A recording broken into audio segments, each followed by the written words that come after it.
তার জন্য আমার লাগবে আদা 1 কেজির মতো, 2 কোয়া রসুন, একটা বড় সাইজের পেঁয়াজ আর একটা টমেটো আর কাজু। প্রথমে আমি কাজুটাকে পেস্ট করে নেব, তারপর এক এক করে সবগুলিকে পেস্ট করে নেব। আমি কড়াইতে সরষের তেল দিয়েছি। আপনারা চাইলে রিফাইন অয়েল বা রাইস ব্র্যান অয়েল দিয়েও বানাতে পারেন।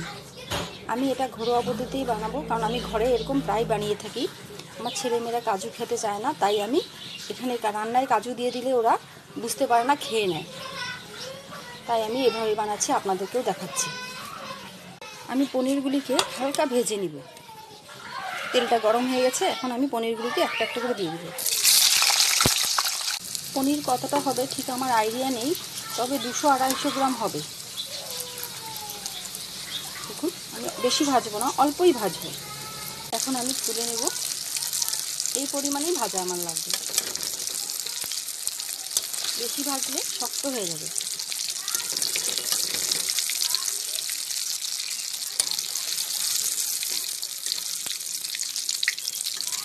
এখন আমি এই তেলেই কাজু বাদাম, পেঁয়াজ, রসুন, আদা বাটা, টমেটো বাটাটা দিয়ে দেব।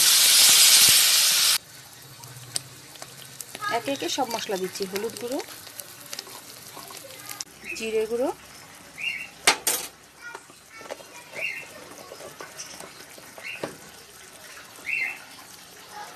আর ধনে গুঁড়ো।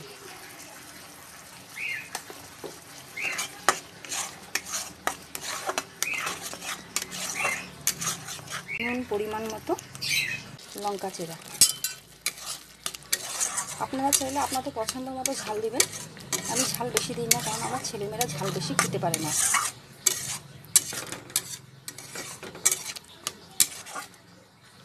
এটাকে এখন কষতে দিব। কষা হয়ে গেলে তারপর অল্প জল দিয়ে দিব। জন্য সামান্য একটু লঙ্কা গুঁড়ো।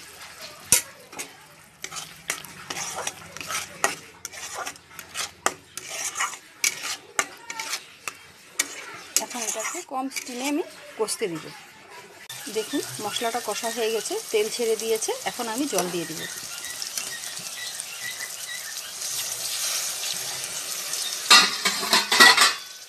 আর অল্প জল দিব।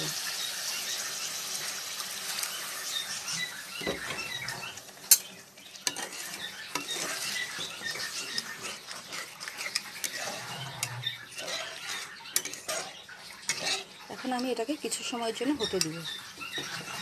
দেখুন, আমার গ্রেভিটা হয়ে আসছে। এখন আমি পনিরগুলি দিয়ে দেব।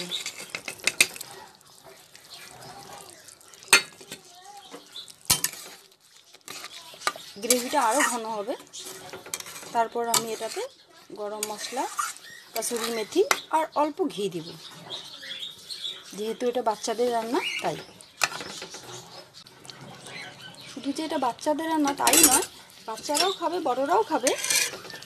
স্পেশালি আমি আমার ছেলেমেয়ের জন্যই করছি, কারণ ওরা কাজু বাদাম খায় না। আমার ঘরে এটা প্রায় হয়ে থাকে, ওরা বুঝতে পারে না তবে কাজু বাদাম আছে যে। দেখুন, আমার গ্রেভিটা প্রায় হয়ে এসছে। এখন আমি এখানে কসুরি মেথি, গরম মশলা দেব।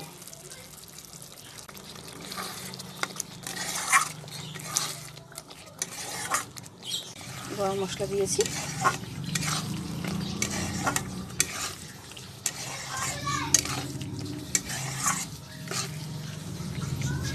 আর সামান্য এই পরিমাণে ঘি।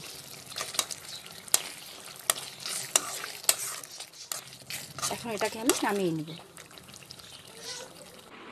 দেখুন, আমার হয়ে গেছে গ্রেভি রেডি। আমি নামিয়ে নিয়েছি। এখন এটা খাওয়ার জন্য পুরো রেডি।